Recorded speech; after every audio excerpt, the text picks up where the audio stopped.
Have you ever heard of something so valuable that a single one could buy you a house? Not a diamond, not a block of gold, but a flower bulb. Sounds crazy, right? Well, welcome to 17th century Holland, home of the world's first ever speculative bubble and market crash, the infamous tulip mania. Get ready, because this story is a wild ride of flowers, fortune, and financial folly that still teaches us lessons today. So, how did a simple flower from the mountains of Central Asia become the obsession of an entire nation?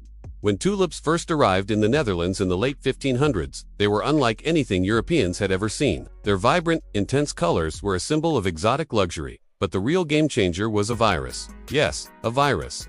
It caused the petals to break into stunning, multicolored flame-like patterns.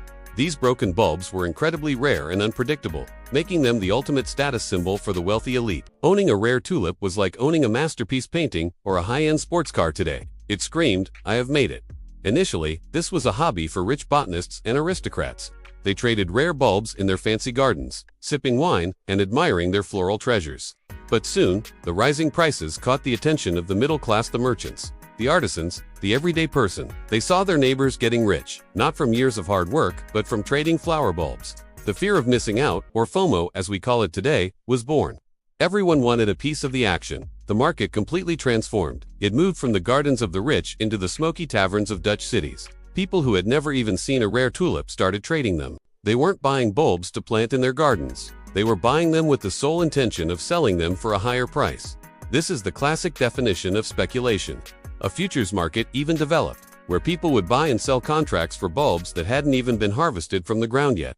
They were literally trading paper promises. And the prices, they went stratospheric. At the peak of the mania, in the winter of 1636 to 1637, a single bulb of a rare variety, like the legendary Semper Augustus, could be sold for the price of a grand Amsterdam townhouse. Let that sink in. People traded their life savings, their land, their businesses, everything they owned, for a single, dormant bulb. We have records of one bulb being exchanged for 2 loads of wheat, 4 loads of rye, 4 fat oxen, 8 fat swine, 12 fat sheep, 2 hogsheads of wine, 4 tons of beer, 2 tons of butter, 1,000 pounds of cheese, a complete bed, a suit of clothes, and a silver drinking cup, all for one tulip bulb. You have to ask, why? What fueled this collective madness?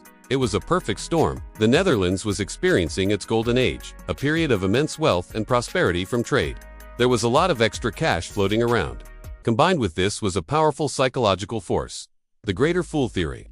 The person buying a wildly overpriced bulb wasn't necessarily crazy. They just believed there was a greater fool out there willing to pay an even higher price. As long as prices kept rising, everyone felt like a genius.